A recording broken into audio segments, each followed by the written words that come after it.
성령이 교회에게 하시는 음성을 들으라라는 계시록의 말씀을 우리가 기억하면서 신촌연합교회에게 머리 대신 예수님께서 성령 하나님을 통해서 우리에게 하시는 말씀이 무엇인가 이렇게 우리가 보면서 다른 복음을 분별하고 온전한 양심을 가져서 완전함으로 나아가라 라는 말씀으로 우리가 계속 듣고 있습니다. 그래서 여기도 이제 다른 복음의 문제에 대해서 바울 사도가 말씀하시는데, 다른 복음의 문제를 분별하기 위해서 우리가 흔히 이게 맞냐 저게 맞냐라는 시비로 접근하면, 여기 뱀이 간계로 미혹했다잖아요. 그러니까 마귀의 간사한 꾀에 정확하게 속아 넘어갑니다.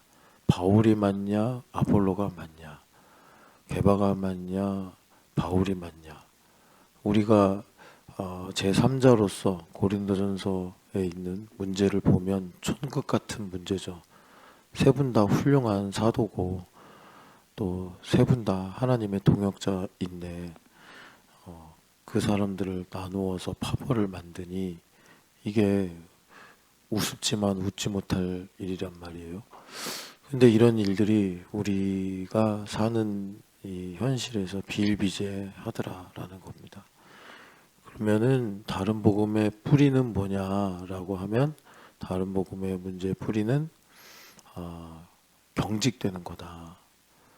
그래서 히브리서 3장에 보면 너희가 오늘 그의 음성을 듣거든 마음을 완고하게 하지 말라라고 말씀하시는데, 이 문제가 왜 우리한테 중요하냐면, 또 이렇게 우리한테 놓여지냐면, 우리가 안식의 정황에 있기 때문에 그렇습니다. 이 내용은 좀 말씀을 좀 이렇게 많이 듣고 익숙한 분들이 좀 이해가 돼요. 그러니까 마음이 완고해지면 안식에 못 들어가거든요. 그래서 그 3장을 지나서 4장에 보면은 안식에 들어가기를 힘써라 이렇게 말씀하시는데, 안식에 들어가기를 힘쓰라는 말은 이미 안식에 놓여 있기 때문에 이제 그런 것입니다. 그러니까 안식에 들어간다라는 걸 구약을 놓고 보면 가나안 땅에 산다 이건데, 히브리서에서 가나안에 들어가서 안식이 완성됐으면 여호수아가 또 그렇게 말을 했겠냐, 성경에서 또 안식에 대해서 말을 하겠냐 이러면서 안식에 들어가기 힘써라. 신약을 놓고 보면 안식에 들어가는 건 내가 교회가 되는 건데, 내가 교회가 되었기 때문에 마음이 완고해지는 도전에 놓여 있는 것이요, 이렇게 내가 경직이 될 수밖에 없는 상황이 왔을 때 이제 예수님의 은혜를 기억하면서 내가 완고해지려고 하는 것에 동의를 하지 않고 부드러운 마음을 갖는 것을 선택하면 안식에 있게 되는 것이요, 그러면 안식일의 주인이신 예수님께서 일을 하셔서 그 가나안에 하나님께서 약속하신 하나님 나라의 일들이 이루어지게 되는데, 내가 이런 모든 것을 잘 모르고 마음이 굳어져 버리면 예수님은 일을 못 하시고, 성경에서 보는 것처럼 바리새인들이나 제사장들이 예수님께서 안식일날 뭐 2배, 3배로 일을 하신 것 같아요, 평소보다. 그러면 와가지고 비난하고 정죄하고 도전하고 막 그랬잖아요. 그러니까 우리도 똑같이 그 예수님께서 이제 일하시는 걸 반대하는 겁니다. 내 마음이 굳어지는 거는, 내 마음이 경직이 되는 건 예수님 일을 못하게 내가 예수님을 꽁꽁 묶어버리는 것이다. 그리고 내가 일을 하려고 하는 거죠. 내가. 그러니까 이제 이거를 고린도 교회 상황에 적용을 하면, 바울을 좋아하는 사람이 있는데 이제 개바파 사람이 베드로 사도의 말을 쫓아서 뭔가 봉사를 하든지 아니면 이제 말을 하고 있단 말이에요. 예수님을 꽁꽁 묶어두는 게 뭐냐? 이제 그 사람이 말을 하거나 행동할 때 내 마음이 굳어지는 겁니다. 그러니까 이런 이치를 우리가 자연스럽게 이해하려면 성경도 좀 깊이 있게 봐야 되고 또 기도도 웬만큼 해야지 지금 이렇게 차원을 오고 가는 것 같은 이 말씀을 우리가 깨닫고 이해하지 그냥 말씀은 교양서적이고 또 뭐가 있나요?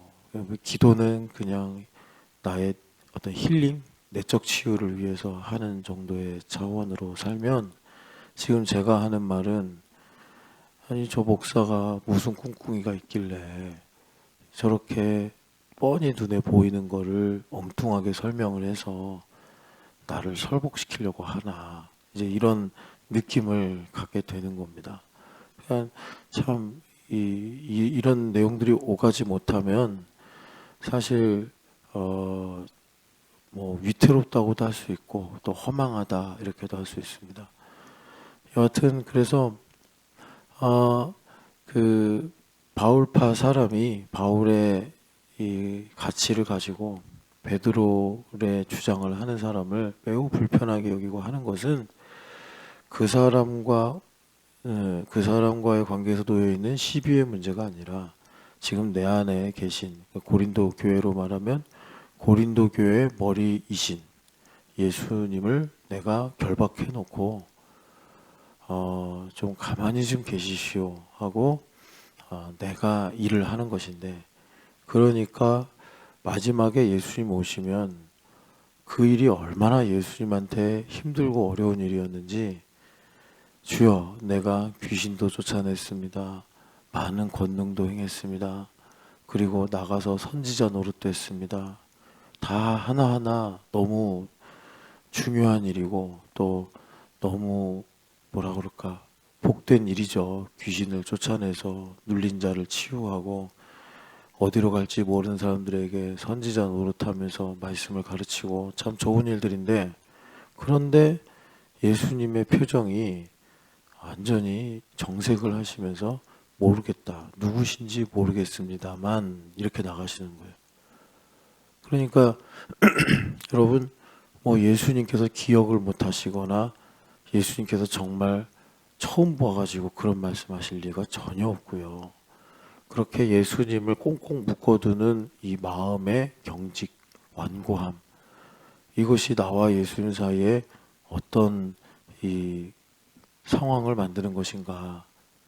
그래서 다시 이제 이 부분을 정리하면 제가 이제 여러분들한테 강조하려고 그런 말씀 드리는 거예요. 뭐 사람을 높이고 공치사를 하려는 게 아니고 제가 이제 배우는 이강훈 목사님이 그냥 송파구 동네 교회에 소탈한 목사님처럼 허허 웃으시니까 그냥 잘 모르고 우리가 당연한 줄 알고 넘어갈 수 있는데 이강훈 목사님이 저도 모르겠어요. 출처는. 그런데 죄란 무엇인가? 조금 있으면 교회됨 40일을 할 텐데 거기 보면 죄란 위치를 떠나서 시작이 됐고 그리고 내가 선택을 하는데 이상한 줄에 서서 질서에 문제가 생기게 되고 그래서 은혜가 나에게 미치지 못하니 내가 내 힘으로 살아가는 육의 문제가 생기게 되고 결국은 이제 내가 하나님께서 지으신 계획대로 살지 못하는 이제 영으로 살지 못하는 문제가 생긴다. 그런데 예수님께서 오셔서 율법의 마침이 되셔가지고 1, 2, 3번을 다 해결하셨다. 그래서 오늘 우리에게 있는 딱 한 가지 버튼은 네 번째 버튼, 영으로 사느냐의 문제다. 영으로 살지 않느냐의 문제다. 그래서 우리가 영으로 살지 않는 게 뭐냐? 자유를 잃어버리는 거예요. 여러분 갈라디아서 많이 들으시고 읽으셨으니까 아실 거예요. 자유를 잃어버리는 거예요. 근데 자유가 이 땅의 가치로 보면 내가 하고 싶은 대로 하는 거예요. 내 필을 따라서 가는 거예요. 그러니까 자유 갈라디아서의 자유는 그게 아니잖아요. 내가 하고 싶은 대로 하는 게 아니라 반대로 그냥 그렇게 단순한 이치로 말하면 내가 하기 싫은 것만 하는 게 자유. 갈라디아서를 보면 속 터지고 미치겠는 거예요. 갈라디아서 5장 1절에 그리스도께서 너희를 자유롭게 하시려고 자유를 주셨다라고 하는데, 나는 그 말씀을 듣고 그 말씀이 나에게 정말 물과 피가 되어 저촉이 되면 미치겠는 거예요. 왜 내가 하고 싶은 대로 못하게 하냐? 나는 이게 맞다고 생각하는데 왜 내가 맞다고 하는 걸 인정하지 않냐? 이런 문제에 부딪히는 겁니다. 그래서 이런 상황은 구원을 하나님 못 하시느냐? 구원하실 수 있어요. 어떻게 구원하는 거냐면 하나님께서 정말 크신 분인 건데, 예를 하나 들게요. 그 사람이 정말 사과를 좋아해. 정말 사과를 좋아해. 그래서 사과를 복음으로 사용하셔서 사과 줄게 교회 올래? 그래서 사과 먹으려고 교회 왔다 구원받는 거예요. 그래서 그분은 그냥 사과 팀에만 있으면 돼요. 다른 거 신경 쓰지 말고 교회 와서 사과만 먹고, 사과가 많으면 사과만 나눠주면 돼. 다른 거 신경 안 쓰면 구원받아요. 그런데 요즘 세상에 이제 그런 순수한 일이 일어나기가 쉽지 않습니다. 지금 사과로 구원받는 거 여러분들이 그게 뭐지? 하면 그냥 주말 캠프 어린이들 보면 돼요. 사무엘부 어린애들 보면 돼요. 어제도 보니까 강성모 집사님이 이렇게 뭐 해가지고 애들하고 마트 가는 사진인 것 같은데, 강성모 집사님한테 사인 받고 마트 가면 구원 받는 거예요. 걔네들은. 그래서 먹어라 그러면 거기서 뭐 과자 고르고 껌 고르고 사탕 고르고, 그럼 구원 받는 거예요. 참 쉽죠. 근데 현대인들이, 어른들이 그렇게 해서 구원을 받을 수 있느냐? 어렵죠. 까다로워지죠. 그래서 순수한 구원이에요. 자, 그래서 주님께서 우리에게 이 다른 복음의 문제는 사실 이제 로마서 버전으로 말하면 영으로 사느냐 육으로 사느냐, 이제 이런 기로에 놓여 있는 문제인데, 그러면 이걸 왜 또 이름을 다르게 붙여서 다른 복음이라고 하느냐? 그거는 이제 미혹하고 관련돼서 그렇습니다. 미혹. 그러니까 아예 틀린 복음 아니면 디퍼런트 복음 이러면은 이게 분별이 쉬워요. 뭐 빨간색을 고르시오, 뭐 이런 문제면 노란색, 파란색, 초록색을 빼고 빨간색만 고르면 되는데, 이 크레파스 중에 뭐 48가지, 뭐 64가지 색깔, 옛날에 그런 게 있었는데 거기 보면 빨강색만 한 10개 돼요. 무슨 빨강, 무슨 빨강, 무슨 빨강, 뭐 과일 이름도 있고, 뭐 또 처음 듣는 이름도 있고. 미대 나오신 분들은 그런 걸 좀 다 구별하더라고요. 노란색도 레몬색이 있고, 무슨 연노랑이 있고, 먼노랑이 있고. 디퍼런트 복음이 아니고 어나더 복음이에요. 어나더 복음. 그런데 이거를 분별하는 거는, 그러니까 어나더 복음이 있으면 그 중에 이제 이름을 좀 이제 편의상 붙이자면 참 복음이 있는 건데, 참 복음, 진리의 복음. 그런데 그거는 내가 임의로 결정할 수 있는 게 아니고, 이 부분을 우리가 인정하지 않으면 허망해진다 이렇게 말씀드렸잖아요. 성령 하나님께서 결정하시는 거예요. 그런데 이제 전통적으로 한국 교회에서 성령 하나님께서 그러면 지금 우리가 어제 말대로 먹어야 될 사과가 부사냐, 아오리냐, 홍옥이냐, 국광이냐라고 할 때 부사다라고 성령 하나님께서 결정해 주신다는 거는 뭐 웬만한 극단적인 방향으로 치우쳐 있지 않으면 다 동의를 합니다. 진보적인 신앙이든 보수적인 신앙이든 웬만한 아주 극단적인 사람이 아니면 뭐 성경의 일부는 인정하지 않거나, 뭐 또 교회는 뭐 바울이 만들었기 때문에 우리는 예수님을 믿으면 교회를 다니면 안 된다. 이런 사람들도 있어요. 그런 극단적인 입장에서 이상한 변태적인 신앙을 갖고 있는 사람이 아니면 그 다른 복음이냐 참 복음이냐라는 것을 결정하는 건 성령 하나님이다라는 것에 대해서는 다 동의합니다.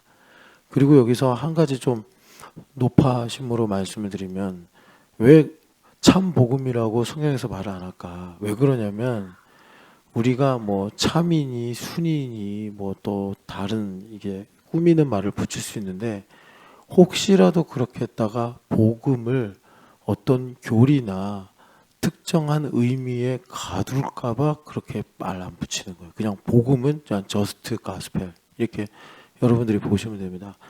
그러니까는 우리 신촌연합교회가 만약에 이제 교회됨의 복음을 우리는 우리의 영성을 따라서 이제 우리가 전하는 복음이다 이렇게 말하잖아요. 그런데 우리 교회가 막 교세가 확장돼서 교회됨의 복음은 참 복음이야 이렇게 돼버리면 이게 이제 교리가 되고 이것이 성령 하나님께서 사역하시는 것을 이제 제한하는 문제가 되는 거예요. 그냥 교회됨의 복음은 저스트 복음의 한 지류일 뿐이지 이것이 뭐 참되네 완전하네 이렇게 말하고 싶은 유혹을 우리가 이겨야 돼요. 그러니까 이 성령 하나님께서 이렇게 하신다는 건 다 인정하는데 어디서 걸리냐면 그래서 이제 우리 아이들이 수학 공부할 때 연습 문제 푸는 거 참 중요한데 연습 문제를 풀기 전에 왜 피타고라스의 정리가 빗변의 제곱은 나머지 변의 제곱을 더한 것과 같은가? 어떻게 이것을 수학자들은 입증하고 그것을 활용하는가? 기본 개념이 있어야지 연산 공부를 한 것이 나중에 서술형 가서 빛을 발하지 신나게 A제곱 더하기 B제곱은 C제곱만 외워서는 풀었던 문제는 풀지 모르나 새로운 유형의 문제가 나오면 이거 뭐지? 하고 이게 피타고라스의 정리인지도 모르고 그냥 당하고 만단 말이에요. 마찬가지예요. 여기서 제 기본 개념이 뭐냐면 현상은 반드시 나타나는 것으로 되는 것이 아니라 보이지 않는 하나님의 말씀으로 이루어지는 것을 우리가 성령 충만해서 오늘도 여러분 처음 사는 거잖아요.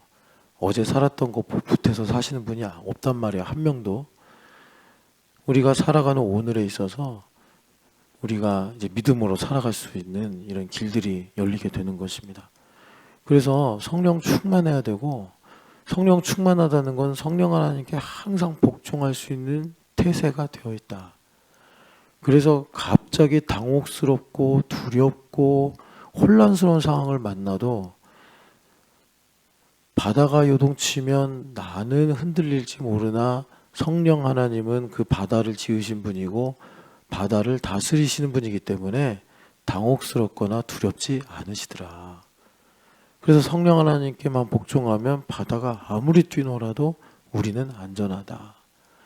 문제는 성령 하나님께서 계시냐 안 계시냐가 아니라 내가 성령 하나님께 민감하냐, 내가 성령 하나님께 반응할 수 있는 준비가 돼 있느냐가 문제예요. 그러니까 이 부분이 기본 개념인데 이 기본 개념, 성전이 너희의 몸이 하나님의 성전인 것과 성령이 너희 안에 계시는 것을 알지 못하느냐.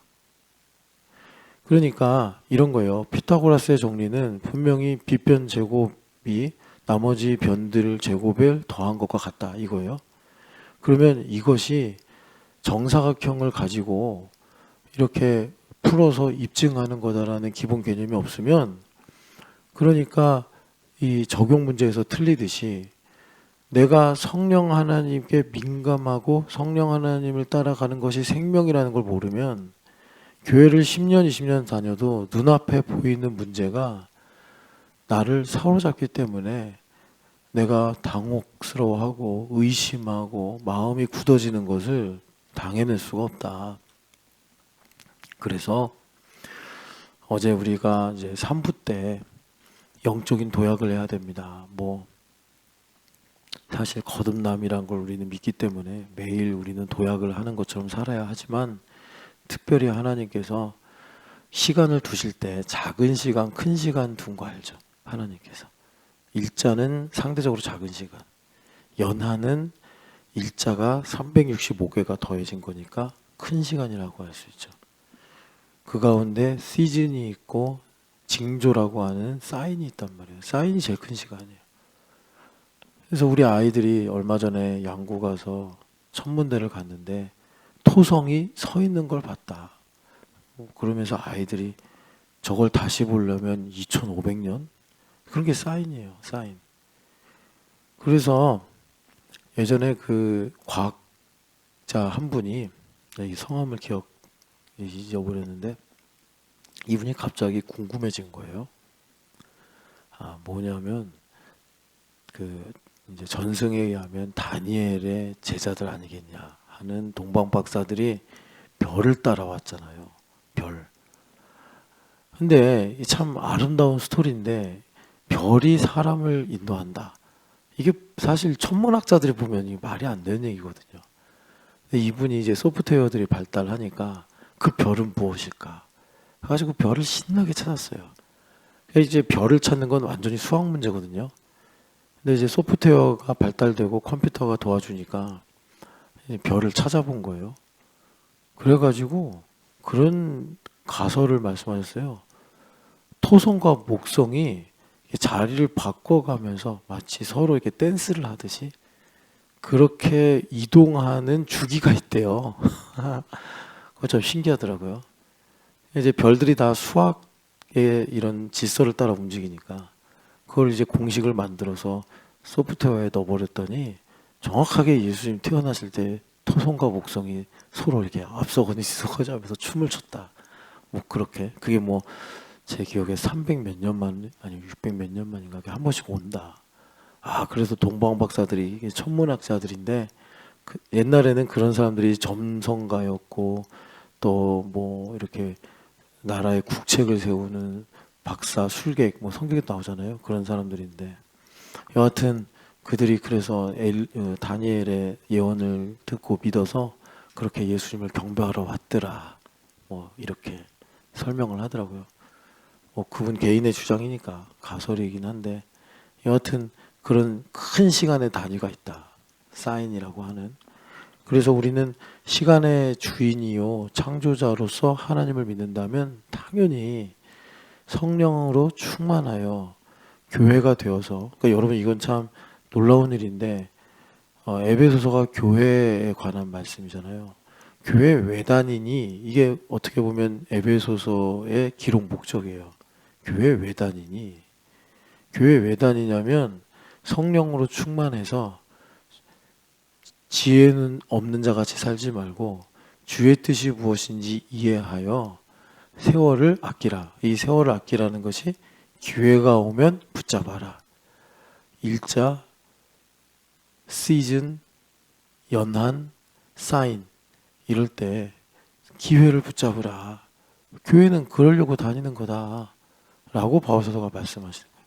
그래서 여러분 아시지만 에베소서 5장 18절인가요? 16절이 세월을 아끼라 때가 악하니라. 그리고 18절이 그렇기 때문에 술 취하지 말고 오직 성령의 충만을 받으라. 이거예요. 영으로 살아라 이런 것입니다.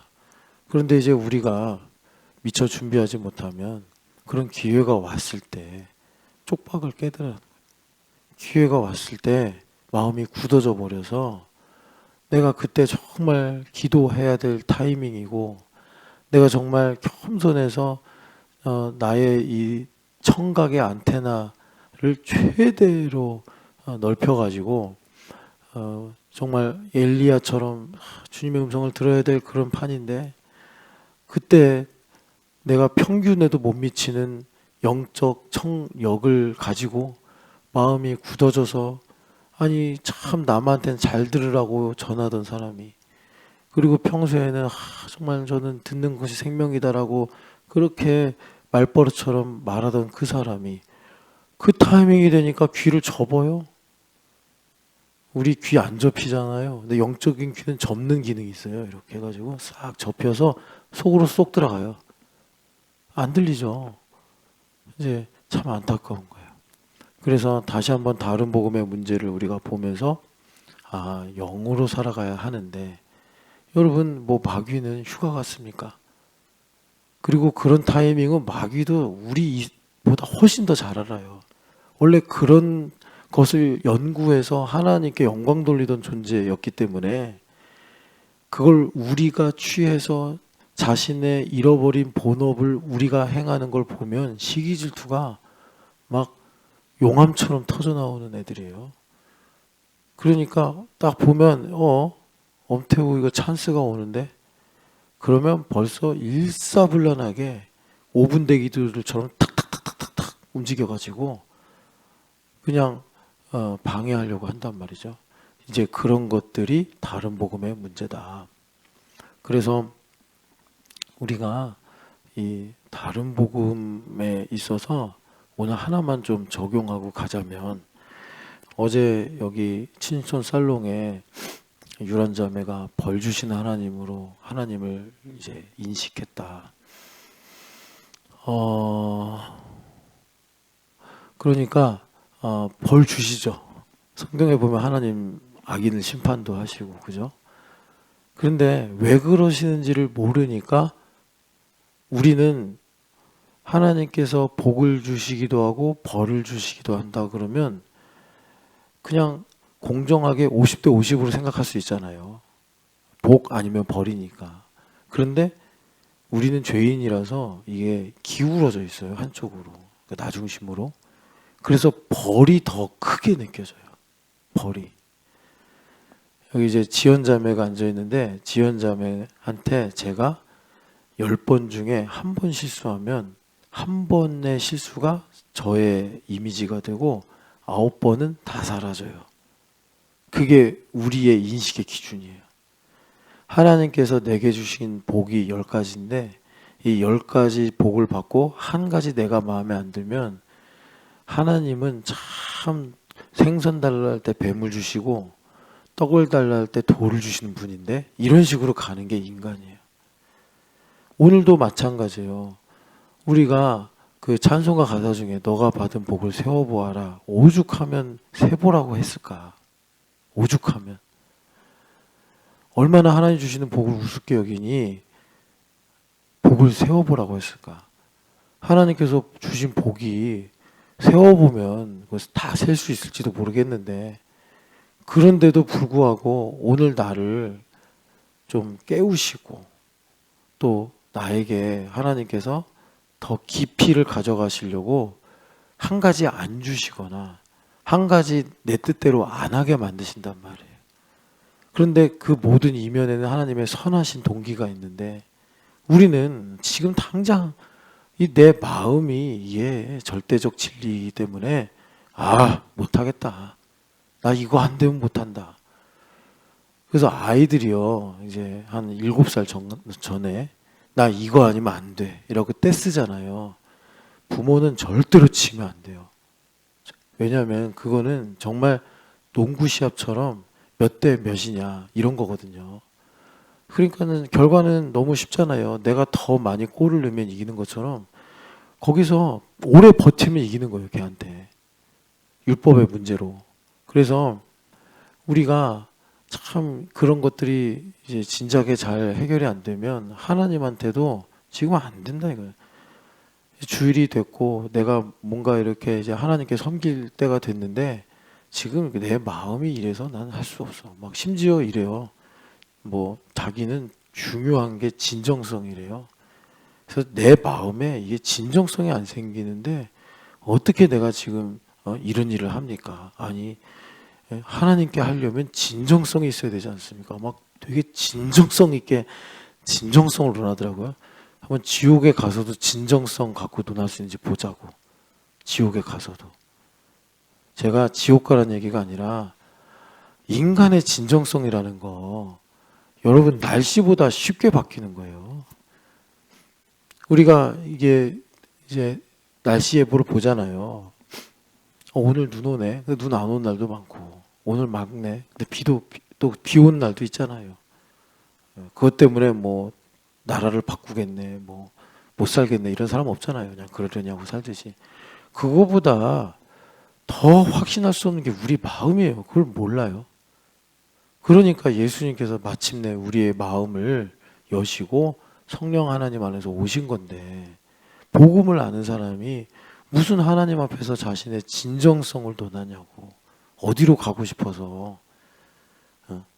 본인이 자기 삶을 잘 돌아보면 얼마나 진정성 없이 사는지 아는데, 우리 인생이라는 존재가. 여러분 그거 아세요?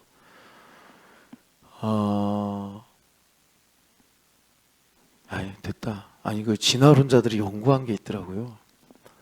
그래서 부부의 금술이 제일 좋은 포유류가 쥐래요. 그 진화론자들은 그 쓸데없이 시간이 많이 남으시는가 봐. 그렇대요. 예, 쥐가 우리보다 더 행복하게 살더래요. 그래서 참 재밌더라고요, 그거. 우리 진정성으로 안 돼요. 그래서 성령 하나님 믿고 사는 거예요. 그래서 여러분 제발 그런 다른 복음, 지금 어떻게 하다 보니까 또 진정성이라는 복음을 갖고 얘기했는데 참 중요하죠. 진정성 참 따뜻하고 참 소중한 거예요. 그런 걸 갖고 간직하고 있다. 참 훌륭한 분이에요. 그것 때문에 걸려 넘어진다니까. 그것 때문에 경직되고, 그것 때문에 완고해지고.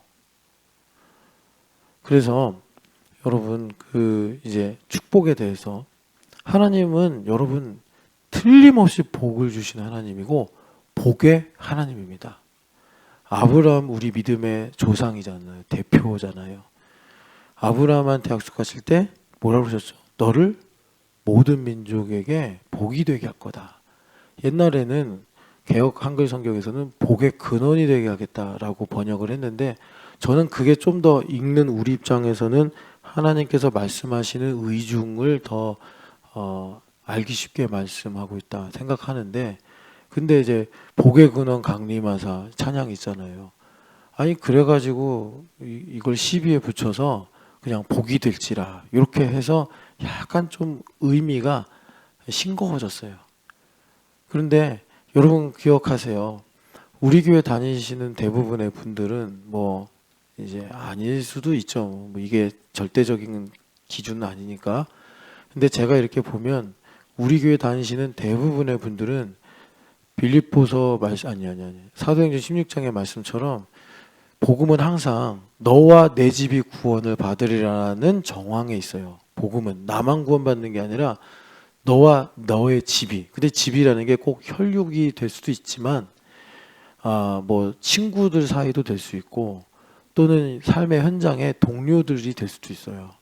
내가 속한 공동체를 대표하는 거예요. 민족이 될 수도 있는 거고요. 그러니까 우리 교회 다니시는 분들은 우리 교회의 어떤 복음의 영성이나 또는 내용을 따라 보면은 아브라함처럼 대표성을 가져요. 복의 근원이라고 할 수 있는. 여러분 이게 무슨 말입니까? 이해가 좀 안 되더라도 그렇구나. 나로부터 복이 시작이 되는구나. 이렇게 생각하시면 적용하실 수 있어요. 그래서 여러분들은 정말 나의 인생이, 일단 성경의 복은요, 남 잘 되는 거죠. 끝으로 가면. 그런데 남이 잘 되려면 일단 내가 잘 돼야 돼요. 예. 그래서 네 몸과 같이 이웃을 사랑하라고 한 거예요. 주님께서. 그래서 우리는 어제 뭐 저녁을 이제 안 먹습니다 했더니 다 집에 가서, 어제 허윤실 자매 참 희한한 사람이에요. 추운 겨울에 냉면을 먹고 있더라고, 2층에서. 그래서 내가 참 미스테리한 분이다.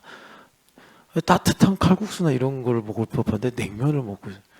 그래서 냉면을 먹으면서 사람들이 너무 다 가니까 마음이 짠해요. 그러면서 또 냉면을 먹어서 마음이 시려운 게 아닌가, 저는 그런 생각을 했는데, 어쨌든 간에 그래서 아니 이건 주중에 먹지 말란 얘기지. 주일 저녁은 우리가 먹어야 예수님 기뻐하시지. 그리고 이제 어제 설교 중에 말씀드린 것처럼 주중에는, 그러니까 이제 힘들다는 얘기가 나와서 우리 더 같이 하자, 이제 이런 얘기예요. 근데 제가 호명한 분들이 아직 답이 없는 거 보면 부담스러운가 봐요. 왜 나일까 이러면서.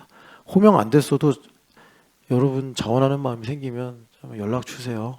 자, 그런데 제가 이제 하나님은요, 여러분 꼭 기억하셔야 돼요. 틀림없이 복을 주시는 분이에요. 하나님의 의사는 100%, 순도 100% 복을 주기 원하시는 분이에요. 그래서 성경에 복 얘기가 많은 거고, 그럼 저주는 뭡니까? 저주는요, 복에 대한 이중 긍정이다, 이렇게 보시면 돼요. 이중 긍정. 복을 주시려는 하나님의 열심에 이중 긍정으로 강력한 절대 긍정이다, 이렇게 보시면 돼요. 난 너에게 반드시 복만 주겠다.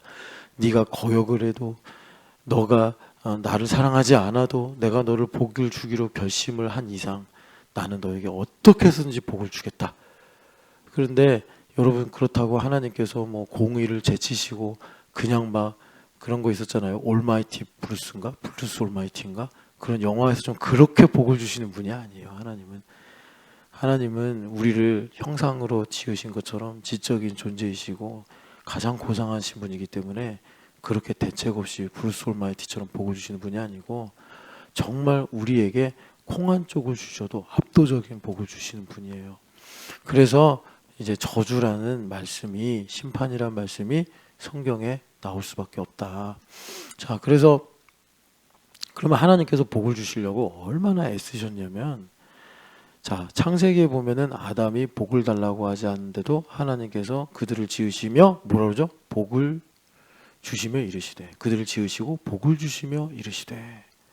복을 달라고 하지 않았는데도 하나님 본성이 복의 하나님이에요. 복의 하나님이시기 때문에 창조하시자마자 뭐 응애 했는지 뭐라고 주절주절 그랬는지 모르겠는데 하나님께서 그냥 복을 줘버리셨어요. 대가도 없이. 그게 하나님이세요. 그런 성품이 하나님의 성품이에요. 근데 우리 안에 여러분들 다 공감하실 거예요. 우리 인생에 은원관계라는 게 있는데 우리 인생 은원관계 90% 부모님이에요. 상처를 준 사람도 부모고 나에게 생명을 주신 분도 부모예요. 그러니까 참 이 은원관계를 극복하지 않으면, 여러분 괜히 에베소서 6장에 약속 있는 첫 계명이 부모를 공경하라라고 하겠습니까? 인류의 거의 한 95%가 부모님에 대해서 아픔과 상처를 가지고 있는데 그 5%도 적당히 사는 거지. 이 죄 가운데 사는 우리로서 부모님께 상처 안 받고 사는 사람이 누가 있냐고.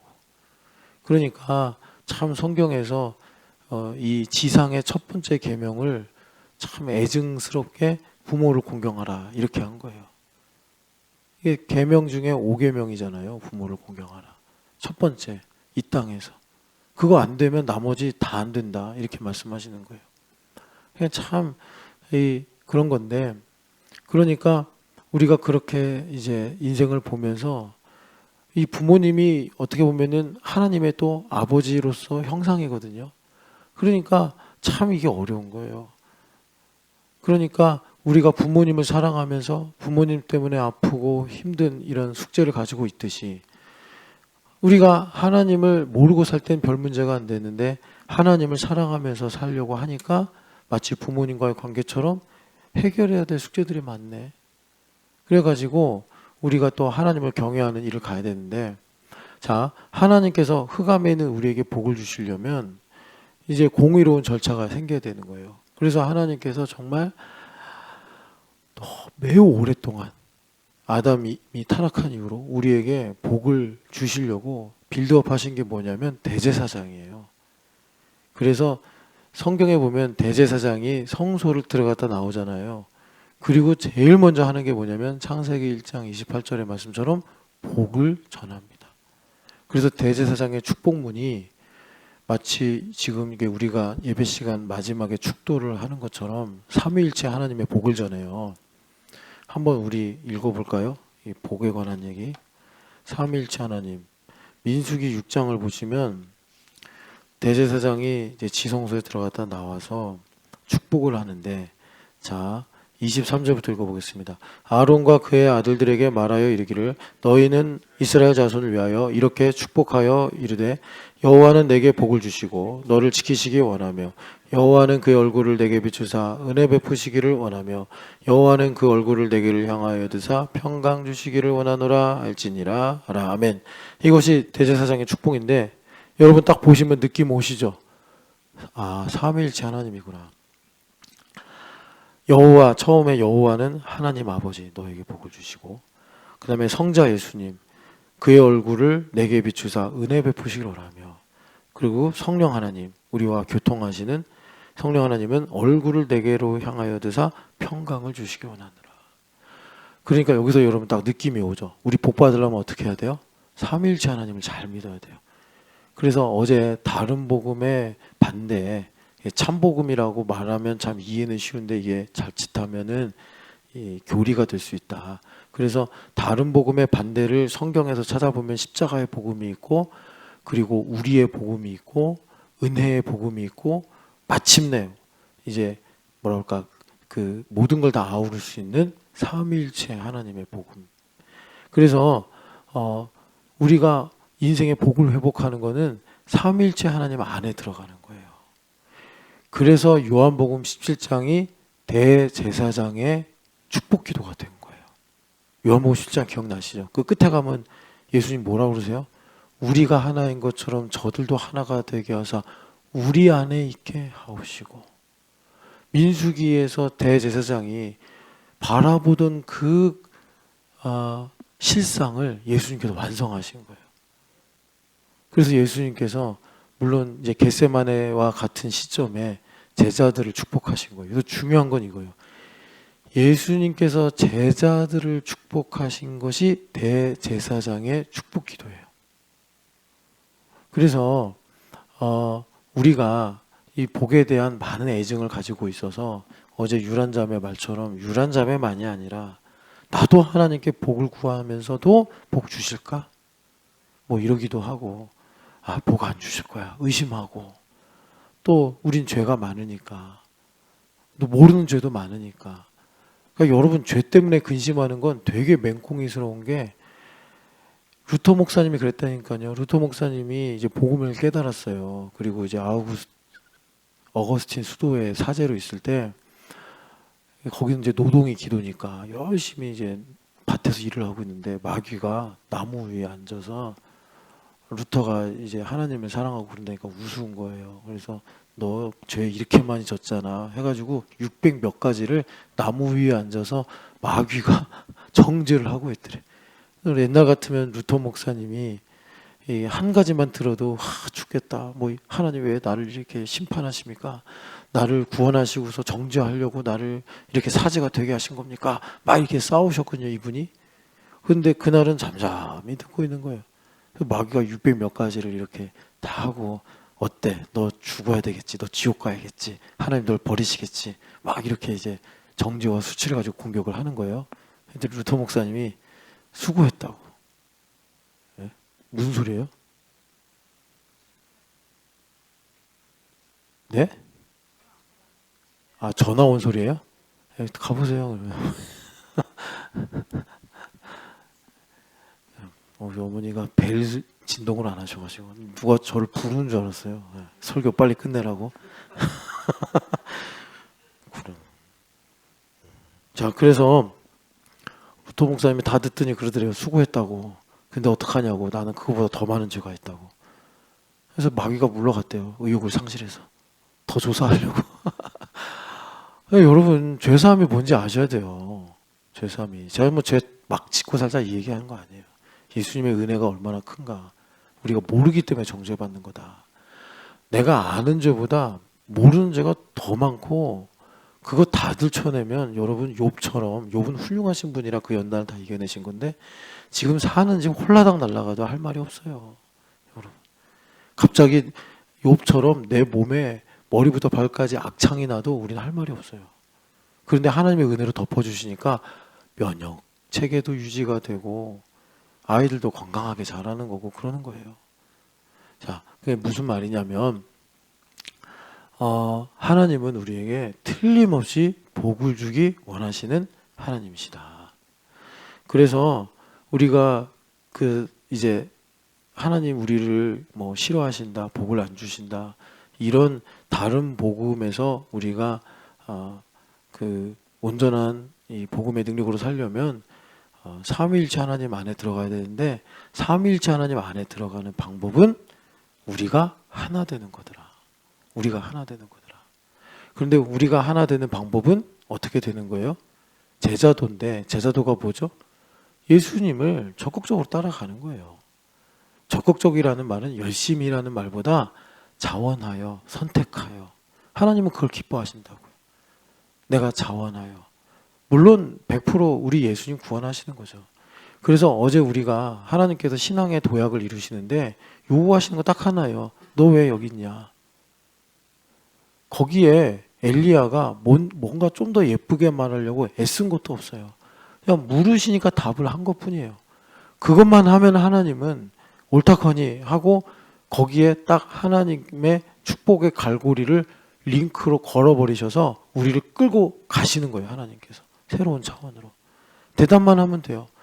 근데 우리 마음에 죄가 너무 강력하게 이렇게 굳게 만들면 주님께서 물어보시는데 대답도 안 하고 부르면 더 굴속으로 들어가 버리고, 너 왜 여기 있냐? 그런데 여기 있는지를 대답을 해야 되는데 엉뚱한 대답하는 거예요.